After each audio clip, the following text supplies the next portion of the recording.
सभी को नमस्कार। आज का एक इम्पॉर्टेंट सेशन सेल्फ स्टडी को लेकर बहुत सारे बच्चों के दिमाग में रहता है कि सर क्या सेल्फ स्टडी कैसे की जाए, क्या बेहतरीन चीज़ें हों, एक सिलेक्शन के लिए ऐसी कौन सी चीज़ें हैं जो हर एक बच्चे के ध्यान में होनी चाहिए।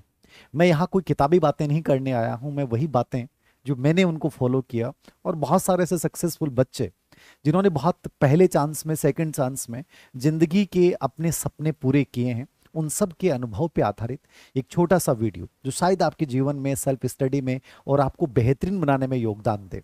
मैं स्टीव जॉब्स की ऑटोबायोग्राफी पढ़ रहा था और उसमें एक लाइन थी, जो लोग इतने पागल होते हैं, जो कि सोचते हैं कि वे दुनिया को बदल देंगे, वास्तव में वो लोग ऐसा कर डालते हैं। ये मुझे बहुत खूबसूरत लाइन लगती है। मतलब कई बार अपन लोग कहते हैं कि यार ऐसा थोड़ी संभव है, ऐसा थोड़ी किया जा सकता है, ये तो पागलपन है। लेकिन सच में जब तुम किसी एक विचार को लेकर इतना पागलपन ले आते हो कि मैं क्यों नहीं कर सकता, कोई एक कारण बता दो कि मैं नहीं कर सकता, तो ये पागलपन कहीं ना कहीं मुझे लगता है अध्ययन में बहुत जरूरी है। आज सेल्फ स्टडी को लेकर कुछ ऐसी बातें जिनको मैंने फॉलो किया और बहुत बेहतरीन पाया, मैं आप लोगों के साथ शेयर करूंगा। पहली चीज, अमूमन आपके दिमाग में रहता है कि सर ऐसा क्या किया जाए जो आपको औरों से बेहतरीन बना दे। मुझे लगता है कि सबसे बेहतरीन चीज है, जो निवेश आप करते हो ना, वो स्वयं में करें। निवेश किस में करें? स्वयं में। पहली चीज दिमाग में रखिएगा, सेल्फ स्टडी को यदि तुम चुन रहे हो, सेल्फ स्टडी को नहीं चुन रहे हो, तुम अपने जीवन के सपनों को सच में पूरा करने की राह चुन रहे हो, इससे बेहतरीन रास्ता, मार्ग कोई नहीं हो सकता। यद्यपि आप इसमें मेंटर बना सकते हो, मार्गदर्शन ले सकते हो, लेकिन ये अपने आप में एक बहुत खूबसूरत राह है। सबसे बड़ी चीज है निवेश स्वयं में करें। सेल्फ निवेश, सेल्फ इन्वेस्टमेंट कैसे? मैं अमूमन आप लोगों से बात करता हूं, आप लोगों के अंदर इतनी इन्फेरिटी है कि सर जरूरी थोड़ी है मैं कर पाऊंगा, जरूरी थोड़ी सर मेरा दोस्त कह रहा था कि तू नहीं कर पाएगा, मेरी रूममेट ये कह रही थी कि नहीं तेरे से तो नहीं हो पाएगा। सबसे बड़ी चीजें हैं सेल्फ इन्वेस्टमेंट का मतलब है आप हर बाहर की चीज को इग्नोर करना शुरू कर दोगे, हर ना को आप हाँ कहना शुरू कर दोगे। उनकी ना तुम्हारी जिंदगी में जब प्रभावित करना तुम्हें बंद कर देती है, ये सेल्फ इन्वेस्टमेंट है। तुम्हें फर्क नहीं पड़ना चाहिए, तुम हमेशा उन कार्यों को वेटेज दो जो तुम्हारे विकास को बढ़ाते हैं। ना कि हम किसी की निंदा कर रहे हैं, बैठ के किसी की चुगली कर रहे हैं, ठीक है, दूसरों के बारे में अपन बातें सुन रहे हैं, नहीं, उनसे तुम्हारी ग्रोथ रेट पे कोई फर्क नहीं पड़ रहा है। यानी कि तुम्हें वही कार्य करने हैं जो तुम्हारे विकास की दर को बढ़ाते हैं। तो पहली जो राह चुननी है वो है सेल्फ इन्वेस्टमेंट, और इसमें जो सबसे इंपॉर्टेंट फार्मूला है वो है 80% जो है वो डिसिप्लिन यानी अनुशासन। इसको अपने आप में फॉलो कीजिएगा, इसको मत तोड़ देना, फिर जिंदगी में कोई चीज आपको नहीं तोड़ पाएगी। अनुशासन इसलिए मैं कह रहा हूं, बाकी चीजें योगदान देंगी, घर की परिस्थितियां हैं और सब चीजें हैं, मेरे जैसे मोटिवेटर्स का मोटिवेशन है, गाइडेंस है, लेकिन ये सबसे इंपॉर्टेंट चीज मैं बोल रहा हूं 80% तुम्हारा डिसिप्लिन होना चाहिए जिस राह पे तुम चल पड़े। यानी 20% फ्लेक्सिबल बन जाओ, कोई बात नहीं है 20% टूटता है, मैं 100% की बात ही नहीं कर रहा। 80% तुम उसको फॉलो करोगे और हर हाल परिस्थिति में करोगे। यदि तुमने एक दिन खराब कर दिया, कोई नहीं, अगले दिन उसको रिकवर करो, एक वीक में उस डे को रिकवर करो, कैसे भी एक अनावश्यक टाइम को अपनी लाइफ से बाहर निकालो जो आपका हमेशा वेस्टेज जाता है। वो सब चीजें तुम कैसे भी कर लोगे, बस इसमें विश्वास रखना कि मुझे 80% डिसिप्लिन को 100% फॉलो करना है। और दूसरी चीज सेल्फ इन्वेस्टमेंट में ये आता है कि आप टर्म प्लान जरूर बनाएं। टर्म प्लान मतलब आप किसी इंश्योरेंस वाले के पास जाओगे ना, तो आपके पास ये कहेगा कि बताओ कितने महीनों का लगे, 3, 1 साल, 2 साल, 5 साल, 6 साल। ये स्टडी का बहुत इंपॉर्टेंट फार्मूला होता है।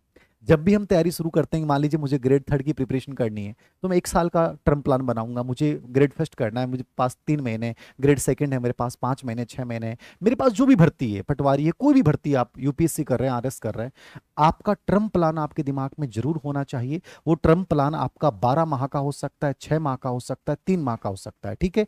इस टर्म प्लान में शॉर्ट प्लान बनाए, ठीक है ना, शॉर्ट प्लान, एसपी, ठीक है। शॉर्ट टर्म प्लान क्या होता है? हर वीक का प्लान दिमाग में होना चाहिए, हर महीने का होना चाहिए कि मुझे इस महीने ये टारगेट पूरे करने हैं।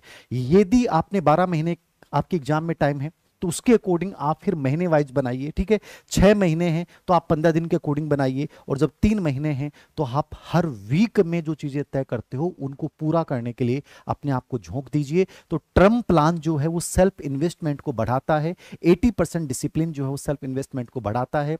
मैं कठोरता की बात नहीं कर रहा, फ्लेक्सिबल जरूर बनिए, मस्ती भी कीजिए, लेकिन सेल्फ इन्वेस्टमेंट बहुत जरूरी है। नंबर 2, दूसरी जो चीज सबसे इंपॉर्टेंट इसमें वो ये है, दूसरी चीज जो इंपॉर्टेंट है, एक सेकंड, कभी भी जब तुम राह पे निकल पड़े, कि कई बार होता है कि आपके दिमाग में भी रहता है कि सर मैं ये कर रहा हूं और मुझे टॉप रैंक पे आना है, कभी भी घोषणा मत करना। दूसरा जो सेल्फ स्टडी का फार्मूला है, घोषणा करना दबाव बनाता है। तुमने कहा कि मुझे चौथी रैंक आ जाएगी, पांचवी रैंक आ जाएगी, जब तुम उसके अकॉर्डिंग चीजें नहीं कर पाओगे ना, तो तुम्हारे पर इतना प्रेशर आ जाएगा कि तुम एग्जाम से बाहर हो जाओगे। कभी भी गंतव्य स्थान पे पहुंचने से पहले घोषणा मत करें। हमारे पुराने लोग एक बात बोलते थे, जब निकलो तो किसी को बताओ मत, क्योंकि बताने से नजर लग जाती है। और ये बहुत साइकोलॉजिकल फार्मूला है। तुम जिसकी प्रिपरेशन कर रहे हो, हाँ प्रिपरेशन कर रहा हूँ, ग्रेड फर्स्ट कर रहा हूँ, ग्रेड सेकंड, ग्रेड थर्ड कर रहा हूँ, लेकिन घोषणा मत कर देना कि मेरा हो जाएगा। नहीं, मैं अपना बेस्ट दूंगा, जितना बेहतरीन मेरे से होगा उतना मैं करूंगा, जितनी स्टडी मैं कर सकता हूं उतना करूंगा। तो घोषणा में विश्वास मत रखिएगा, पहुंचने में विश्वास रखिएगा कि उस रास्ते तक, उस प्रोसेस को मुझे फॉलो करना है, मुझे अपना बेहतरीन देना है। तो इससे बचिएगा। बड़बोलापन आदमी को खत्म कर देता है। तीसरी चीज, सेल्फ स्टडी जो मांग करती है, तुलना ना करें, कंपेयर ना करें। मैं बहुत बार आप लोगों से बात करता हूं और मेरे पास एक कमेंट आता है कि सर वो उस कोचिंग में पढ़ रहा है, उसके नोट्स मुझे लगता है ज़्यादा बेहतरीन है। सर मुझे लग रहा है उस वाली टेस्ट सीरीज बहुत बेहतरीन है। सर कहीं मैं घर पे बैठ के पढ़ रहा हूँ, वो जयपुर बैठ रहा है, या वो उदयपुर पढ़ रहा है, या वो जोधपुर पढ़ रहा है, बाड़मेर पढ़ रहा है, कहीं उसका सिलेक्शन हो जाए, मैं घर पे बैठा नहीं हूँ। कंपेरिजन सबसे खतरनाक है और ये नकारात्मकता को जन्म देता है। हमेशा याद रखें, यदि तुम्हें सही सामग्री चुन ली है, तुम सही जगह पे हो, तो फिर तुमसे बेहतरीन कोई नहीं कर रहा है। ये जो दिमाग में आते हैं यार, उस वाला बेहतरीन होगा, वो ज्यादा बढ़िया पढ़ रहा होगा, उसने ऐसा कर लिया होगा, ये चीजें तुम्हें अंदर ही अंदर खत्म करती जाती हैं। तो दूसरों को अपने अंदर मत लेके आइए, अपने आप को डेवलप करने पे ध्यान दें। कंपैरिजन सबसे खतरनाक होता है, और सेल्फ स्टडी में कभी कंपैरिजन मत कीजिएगा कि वो तो इस तरीके से पढ़ रहा होगा। अपना तरीका जहां आपको सुकून मिलता है, जहां आप डेली के टारगेट पूरे कर पा रहे हो, इसका मतलब वो सबसे बेस्ट है। बाकी चीजों पे ध्यान मत देना, ये हो गया वो हो गया। और एक चीज स्पेशली मैं बता देता हूं, तुलना में एक चीज और याद रखिएगा। कई बार होता है कि सर मैंने इतना टाइम खराब कर दिया, क्या मैं अब कर सकता हूं क्या? ये सवाल बहुत बेतुका सवाल होता है। जो गया उसकी तुम चर्चा भी कर रहे हो तो तुम मूर्खतापूर्ण कार्य कर रहे हो। तुम जहां हो वहां से स्टार्ट करो। तुम्हारा क्या किया, तुम्हारे अतीत में क्या किया? तुमने एक दिन दोस्तों के साथ खराब कर दिया, तुम अगले दिन सोच रहे हो कि यार मैंने कल दिन खराब नहीं किया होता, कर दिया ना। अब क्या करना है? अब उसकी भरपाई करनी है, अब उसको बेटर बनाना है। तो उस चीज को, जो अतीत तुम्हारा था, उसको वर्तमान पे हावी मत होने दो। तो कंपैरिजन बहुत नेगेटिव चीज है, इसको आप कभी भी अपनी लाइफ में मत लेके आए। चौथी चीज जो सबसे इंपॉर्टेंट है, ऑर्गेनाइज स्टडी इन्वायरमेंट जो आपका है, वातावरण जो आपका है, या जो आपका स्पेशली जहां आप बैठ के पढ़ते हैं, स्टडी टेबल जो आपकी है, वो ऑर्गेनाइज होनी चाहिए। मैं ऑर्गेनाइज की बात क्यों कर रहा हूं? एक चीज आपके स्टडी टेबल पे अवांछित है, वो आपका ध्यान आकर्षित करना शुरू कर देगी। एक किताब का पेज पलटा हुआ है, एक नोट्स दूसरा पड़ा हुआ है, वो बार बार तुम्हारा ध्यान अट्रैक्ट करेगा। यदि तुम्हारी स्टडी टेबल या तुम्हारा रूम अनऑर्गेनाइज्ड है, 100% तुम्हारी जीवन अव्यवस्थित बन जाएगा। सबसे बेहतरीन तरीका है, जब सेल्फ स्टडी आप कर रहे हैं और सच में उस मुकाम को पाना चाहते हैं, उसको पूरा ऑर्गेनाइज रखो और ये हैबिट बना लो। वहां एक भी चीज अनऑर्गेनाइज्ड है, तुम्हारे लाइफ में कुछ, सब कुछ अनऑर्गेनाइज्ड होता जाएगा। तो इन्वायरमेंट जो है उसको क्या बनाएं? व्यवस्थित बनाएं। क्या बनाएं? व्यवस्थित बनाएं। स्टडी टेबल जो है वो बड़ी व्यवस्थित होनी चाहिए, वहां कोई भी ऐसी चीज नहीं होनी चाहिए जो बड़ा अनऑर्गेनाइज है, जो नकारात्मकता आपके अंतर्गत लाती है। छठी चीज, पांचवी चीज जो सबसे इंपॉर्टेंट है, वो है प्रैक्टिस। प्रैक्टिस का मतलब अभ्यास। ठीक है, अभ्यास बहुत जरूरी है सेल्फ स्टडी में। और अभ्यास की दो तीन चीजें मैं बता रहा हूं जिनको आप फॉलो कीजिएगा। ये बहुत जरूरी चीज बता रहा हूं, कैसे कीजिएगा। आपके कई दिमाग में चलते हैं कि सर कोई कहता है ऐसे पढ़ लो, कोई कहता है ऐसे पढ़ लो, सबके अलग अलग तरीके हैं। लेकिन प्रैक्टिस करने का सबसे बेस्ट तरीका जो मैं बता रहा हूं, इसको फॉलो कीजिएगा। आप प्रैक्टिस कर रहे हैं, कोई किताब पढ़ रहे हैं, जो भी आपने चैप्टर पढ़ा, कोशिश करें, पहली चीज प्रैक्टिस में दो तीन चीजें हैं जो आपको फॉलो करनी है। पहली चीज, कोशिश करें कि पूरे दिन में आप कम से कम 2 विषय जरूर लेके चलें। मैं हमेशा 3 विषय या 4 विषय लेके चलता था, आप कम से कम 2, 3 या 4 विषय आप साथ लेके चलिए। पहली चीज अभ्यास में फॉलो कीजिएगा। 3-4 विषय से बनने से विभिन्नता आती है, उससे आपका दिमाग जो है वो एक बोरियत फील नहीं करता है, ये बहुत जरूरी है। नंबर 2, हर चैप्टर के बाद, हर अध्याय के बाद जो है वो आप PYQ जरूर निकालें। अमूमन बच्चे होते हैं कि एग्जाम से पहले PYQ की बुकलेट लेके आते हैं, सबसे मूर्खतापूर्ण कदम होता है।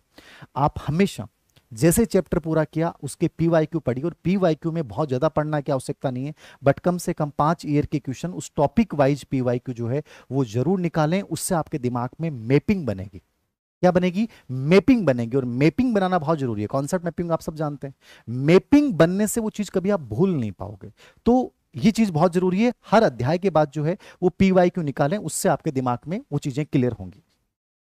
तीसरी बड़ी इंपॉर्टेंट चीज ये है कि जो अध्याय आपने पढ़ लिया है, जो उसकी प्रैक्टिस कर रहे हो, उसमें आप डेट डाल दीजिएगा। जैसे मैं करता था किताब के ऊपर कि मैंने इस चैप्टर को, मान लीजिए कि मैंने 5, 3 और 25 को पढ़ा, फिर मेरा दूसरा रिवीजन जो आया वो आया इसका 18, 3 और 25। तो मेरे दिमाग में होता था 2 बार पढ़ लिया है, मतलब पॉजिटिविटी आती थी। ये आपको बहुत सारे कंफ्यूजन से बचाता है। मैं इसका जरूर इस्तेमाल करता था, ये आपकी आदत है। आप यदि करते हो तो उस पर डेट लिख देना कि उसका रिवीजन टाइम क्या था। कोशिश करें कि 7 दिन या 14 दिन के बाद उसका रिवीजन होना चाहिए। 7 या 14 दिन का एक शेड्यूल तय कर लें कि रिवीजन जरूर करें, ठीक है। ये 3 चीजें जरूर फॉलो कीजिएगा। उसके बाद अभ्यास में ये चीज मैंने बताई है, इसको फॉलो कीजिएगा, इसको अपना बेस बना लीजिएगा। उसके बाद देखिएगा चौथी, 5वीं चीज, पढ़ने के तरीके में बहुत सारी चीजें होती हैं, सबके अपने अपने तरीके हैं। जब आप टाइम मैनेजमेंट कर रहे होते हैं तो कुछ चीजें जरूर बनाइएगा। जो मैं चीज बोल रहा हूं, मेरे पास अभी एक बच्ची का फोन आया था कि सर मैं नोट्स नहीं बना पा रही हूँ, शॉर्ट नोट्स नहीं बना पा रहे। शॉर्ट नोट्स बनाने चाहिए कि नहीं बनाने चाहिए, दोनों सवाल है। मैंने कभी शॉर्ट नोट्स नहीं बनाए, लेकिन मैं जिस किताब को पढ़ता था उसी किताब में मैं लगा लेता था कि चीज इंपॉर्टेंट है नहीं है। आप हमेशा याद रखें, पढ़ते समय जैसे PYQ हल करेंगे, आपके दिमाग में पूरे चैप्टर का एक वर्गीकरण बनेगा, ठीक है। उस वर्गीकरण में आपको पूरे चैप्टर को 3 भागों में डिवाइड कर लो। ये बहुत बेहतरीन पार्ट है, ये ठीक है, देखना चाहिए। और एक पार्ट ऐसा होता है जिसको आप क्रॉस करें। मैं किताब में ही क्रॉस लगा लेता था कि ये महत्वपूर्ण नहीं है, मैं इसको छोड़ सकता हूं। हर किताब में हर कंटेंट अच्छा नहीं होता है। ये उसी समय आपके दिमाग में पिक्चर बन गई, ये मोस्ट इंपॉर्टेंट है, इसको देख लेना चाहिए और इसको क्रॉस कर लेना चाहिए। तो मैं किताब में करता था। यदि आप शॉर्ट नोट्स बनाते हैं तो आप उसमें कीवर्ड जरूर लिखिए। कीवर्ड कहां से आएंगे, कोई टीचर बताएगा नहीं। आप जब PYQ निकालते हैं तो आपके दिमाग में पूरी टॉपिक की इमेज बनेगी, मैपिंग बनेगी। और मैपिंग का मतलब क्या होता है, आप कितने बड़ा टॉपिक क्यों नहीं हो उसको वेल ऑर्गेनाइज्ड कीजिए। जैसे कि आपने चार्ट के रूप में उसके मेन चीजें लिख ली, ठीक है, उसमें आपने यहाँ पे PYQ के रूप में कोई 2% लिख लिए, क्या ये चीज बहुत इंपॉर्टेंट है। मतलब ऐसे कोई ना कोई चीज जो है वो आप बना सकते हैं, यदि शॉर्ट नोट्स बनाने की कला आप में है। मैंने नहीं बनाए हैं, मैं किताब में ही पढ़ा हूं, लेकिन मैंने किताब में इस फार्मूलों के लागू किया है। आप शॉर्ट नोट्स बनाते हैं तो उसमें माइंड मैपिंग का यूज कीजिए, कॉन्सेप्ट मैपिंग का यूज कीजिए, जिससे कि एक प्रकार से लेबल नोट्स जिसको कह सकते हैं अपन, क्या कह सकते हैं, लेबल नोट्स लगा सकते हैं आप। इस प्रकार से व्हाइट कागज उसमें लगा सकते हैं, अलग अलग कलर्ड का आप यूज कर सकते हैं। इसको लेबल नोट्स बोलते हैं, कॉन्सेप्ट मैपिंग बोलते हैं। एक बहुत अच्छा तरीका होता है। और विशेष रूप से जिनके एग्जाम में 8 महीने 9 महीने का टाइम है उनको नोट्स बनाने चाहिए, जिनका कम टाइम है उनको नोट्स बनाने की कोई आवश्यकता नहीं होती। एक चीज और मेरे पास बच्चों को लेकर आता है, सेल्फ स्टडी से रिलेवेंट चीज है, छठी चीज, टाइम मैनेजमेंट में कई बार ये प्रॉब्लम आती है कि सर हमें कौन से टाइम को चूज करना चाहिए। ये भी बेतु का सवाल है। आप कौन से टाइम में सहज महसूस करते हैं उसको चूज कीजिए, मॉर्निंग में, लेट नाइट, जब भी। लेकिन इसमें दूसरी चीज याद रखिएगा, जैसे मैं मॉर्निंग टाइम में पढ़ता था तो मैंने उस शेड्यूल को कभी चेंज नहीं किया, वो मेरी हैबिट बन गई, मुझे मजा आने लग गया, वो मेरी आदत बन गई। याद रखना, आपने एक दिन लेट नाइट पढ़ाई की, अगले दिन आपने मॉर्निंग, दूसरे दिन मॉर्निंग में शुरू कर दी। आप महीने में यदि 4 बार ये चेंज करते हैं, आप सबसे खतरनाक राह पे हैं। आप बहुत इतने पागल हो जाएंगे, समझ में नहीं आएगा। जिस शेड्यूल को तुम फॉलो कर रहे हो टाइम मैनेजमेंट में, चाहे मॉर्निंग हो, लेट नाइट हो, जो भी हो, उसी को एक को फॉलो कीजिए, उसमें बार बार बदलाव लेके मत आइए। वो आपके गलत स्टडी हैबिट्स आपके अंतर्गत क्रिएट कर देगा। तो टाइम मैनेजमेंट में स्पेशली ये फॉलो कीजिएगा, ये बहुत जरूरी है। एक, हाँ शेड्यूल हो गया, ठीक है, ये कर दिया। कम से कम 2 सब्जेक्ट 4 सब्जेक्ट मैंने बता दिया। डेट आप डाल लीजिए, मैंने देखा है। और एक चीज और याद रखिएगा, मान लीजिए आपने टॉपिक पढ़ा है, तो जैसे मैं इसको स्पेशली करता था, आप करते हैं कि नहीं करते हैं, स्पेस्ड लर्निंग का प्रयोग करें। स्पेस्ड लर्निंग का मतलब एक याद करने का तरीका है। आप हर घंटे बाद 10 मिनट का अंतराल दीजिए, ठीक है। आप 2 दिन बाद में, 7 दिन बाद में 2 घंटे कोई अलग गतिविधि कीजिए, ये बहुत अच्छा होता है। इसमें भी आप एक काम कीजिए कि आपने चैप्टर पूरा पढ़ लिया, PYQ देख लिए, बंद कर दिए, उसके बाद जब आप उसको दोबारा रिवाइज कर रहे हो ना, उस समय डायरेक्ट कभी भी किताब मत खोल लेना। मैंने तो कभी इस्तेमाल नहीं की। मेरे 7 दिन पहले पढ़ा हुआ टॉपिक है और मैंने उस किताब को खोला, चैप्टर पहला है, फिर मैं अपने माइंड में याद करूंगा उस टॉपिक को, यार क्या क्या मुझे कितना याद है। ये कर देने से वो टॉपिक कभी जिंदगी में नहीं भूलोगे आप। तो हमेशा 10 मिनट कोशिश करो कि आपको क्या क्या चीजें याद हैं बिना देखे, उसके बाद आप दोबारा से उसको पूरा रीड कीजिए। ये इतना गजब का फार्मूला है, यदि आप इसको यूज करते हैं। मैंने तो इतनी मोटी मोटी किताबें पढ़ी हैं और वो याद हो गई थी है। आप लोग कई बार रोना रोते हैं कि सर ये चीजें कैसे होंगी, सिलेबस तो बहुत बड़ा है। एक्चुअली क्या है कि आपके पढ़ने के तरीके बहुत गलत हैं, आपके प्रैक्टिस करने के तरीके बहुत गलत हैं, या कोचिंग में जो पढ़ाते हैं वो बहुत गलत तरीके से आपको पढ़ा रहे हैं। सबसे बेस्ट है कि सेल्फ स्टडी आप कर रहे हैं तो आप अंतराल दीजिए, स्पेस लर्निंग का प्रयोग कीजिए, ठीक है। बिना देखे रिकॉल करना सीखिए। धीरे धीरे आपका माइंड, आपकी मेमोरी खुद आपको लगेगा यार बहुत पावरफुल होती जा रही है। जो आप गलतियां कर रहे हैं वो गलतियां करना ही बंद कर देंगे, ठीक है। और सातवां आठवां जो चीज है ये बहुत जरूरी है, जिंदगी में एनालिसिस बहुत जरूरी है। जैसे आपने प्लानिंग की वैसे एनालिसिस करें कि आप कितना गेन कर पा रहे हैं, कितना गेन नहीं कर पा रहे हैं। आप कौन सी गलतियां फिलहाल कर रहे हैं, जो गलतियां आपको नहीं करनी चाहिए, उन गलतियों को साथ में नोट करें। और हर महीने कोशिश करें कि जो रजिस्टर आपने गलतियों का डाला था, उन गलतियों की संख्या कम होती जानी चाहिए। कि मान लीजिए आपने 8 गलती की तो अगले महीने वो 4 ही गलतियां बचनी चाहिए। उन गलतियों की सीमाओं को कम करते जाना है। ये आपको इतना ऑर्गेनाइज्ड बना देगा, आपको मजा आने लग जाएगा, क्या सर मजा आ रहा है, चीजें बहुत सही लग रही हैं, ठीक है। तो ये जरूर एनालिटिकल एक रजिस्टर जरूर डाल के रखिए। मैं खैर एनालिटिकल रजिस्टर मैंने नहीं डाला था, बट मैं पेजेस के ऊपर लिख लेता था कि आज मैंने इस महीने ये गलतियां की, इसको एकदम क्रॉस करना है और हर हाल में कम करना है। तो इससे बड़ा पॉजिटिविटी भी आती थी कि यार मैंने 2 गलतियां कम कर दी हैं, अब मेरे पास 2 ही कमियां रही हैं, मैं इनको अगले महीने दूर कर दूंगा। और एक सिचुएशन ऐसी आती है कि बाद में आपकी गलतियां होती नहीं, अमूमन आप इन चीजों को सीरियसली नहीं लेते हो। एक ही गलती है जो 4 बार रिपीट होती है, और जिंदगी आपको इतने अवसर देगी ही नहीं कि आप एक गलती को 10 बार रिवाइज करें। तो सेल्फ स्टडी की कुछ ऐसी टेक्निक्स जो मैंने फॉलो की हैं, आप भी इनको फॉलो कीजिए। और एक अंतिम चीज जो मैं कहना चाहूंगा, यद्यपि मैंने इसको इतना फॉलो नहीं किया, बट मुझे लगता है कि ये पावरफुल बनाता है, ठीक है। अब मैं इसको जरूर फॉलो कर रहा हूं। प्रार्थना को अपने जीवन का हिस्सा बनाइए, योग को अपने जीवन का हिस्सा बनाइए। 20-25 मिनट यदि तुम खेल पाते हो, कोई भी बैडमिंटन या कुछ भी, वो आपकी बॉडी को ज्यादा एनर्जेटिक बनाएगी, आपके स्ट्रेस को रिलीज करेगी। कई बार कहते हैं ना कि सर पढ़ाई का स्ट्रेस हो रहा है, तो खेलना 20 मिनट, आधी घंटे, 1 घंटे भी, वो आपके स्ट्रेस को कंप्लीट रिलीज कर देगा। क्योंकि मैंने एक बहुत अच्छी ऑटोबायोग्राफी पढ़ी है इंडिया के एक बहुत बड़े सिंगर की, और मैंने उसमें इस चीज को पढ़ा, उन्होंने बहुत नोटेड किया इस चीज को कि सच में खेल कितना जरूरी है और वो आपको कितना पावरफुल बनाता है। तो इसको आप यूज कीजिए, इसको इतना प्रेशर मत लीजिए कि सर सेल्फ स्टडी कर रहे हैं, क्योंकि आप औरों से बहुत आगे हो जाओगे। सेल्फ स्टडी में टाइम बहुत बच जाता है, आप बहुत सारी चीजों को अच्छे से कर सकते हो। अपनी लाइफ से उन चीजों को निकाल दीजिए जो आपका टाइम ज्यादा खाती हैं। डिस्ट्रक्शन से बचिए, और डिस्ट्रक्शन से बचने का तरीका यही है कि मोबाइल का कम से कम इस्तेमाल कीजिए, उसके नोटिफिकेशन बंद करके रखिए, कॉलिंग वगैरह का निर्धारित टाइम रखिए, उसके अलावा कॉलिंग आ ही नहीं रही है, कॉलिंग जा ही नहीं रही है। जिंदगी में कम चीजें रखो लेकिन बेहतरीन रखो, कम पढ़ो लेकिन एकाग्रता के साथ पढ़ो, कम किताबें रखो लेकिन बहुत बेहतरीन किताबें रखो, छोटा सा कमरा हो लेकिन बहुत सुंदर और बहुत खूबसूरत और बहुत एनर्जेटिक कमरा हो, जिसकी एक लाइन ऐसी हो जो आपको हमेशा मोटिवेट करे, जैसे हम जीत जाएंगे या कोई भी ऐसी लाइन जो आपको हमेशा प्रेरित करे। लाइफ में रिश्ते कम रखो लेकिन जो जिंदगी में हमेशा आपको आगे बढ़ाएं और आपको संबल दें, वैसे लोग रखो। मतलब चीजें कम रखो, उनके परिणाम बढ़े दो, ठीक है। ग्रोथ ओरिएंटेड चीजें आप करो। सेल्फ स्टडी आपको खुद को इतना बड़ा बना देगी, क्योंकि जिंदगी में मानता हूं कि सेल्फ स्टडी से बड़ा कुछ भी नहीं हो सकता। तो ये कुछ चीजें थी, जो भी बच्चे इसको फॉलो कर रहे हैं वो जरूर फॉलो कीजिएगा। फिर भी आपके दिमाग में और कोई कंफ्यूजन हो तो बताइएगा, मैं कोशिश करूंगा कि उनका भी मेरे तरीके से एक प्रैक्टिकल जवाब मैं आप लोगों को दे पाऊं। सभी को शुभकामनाएं जो सेल्फ स्टडी को अपने जीवन का सबसे बेस्ट रास्ता मानते हैं। धन्यवाद।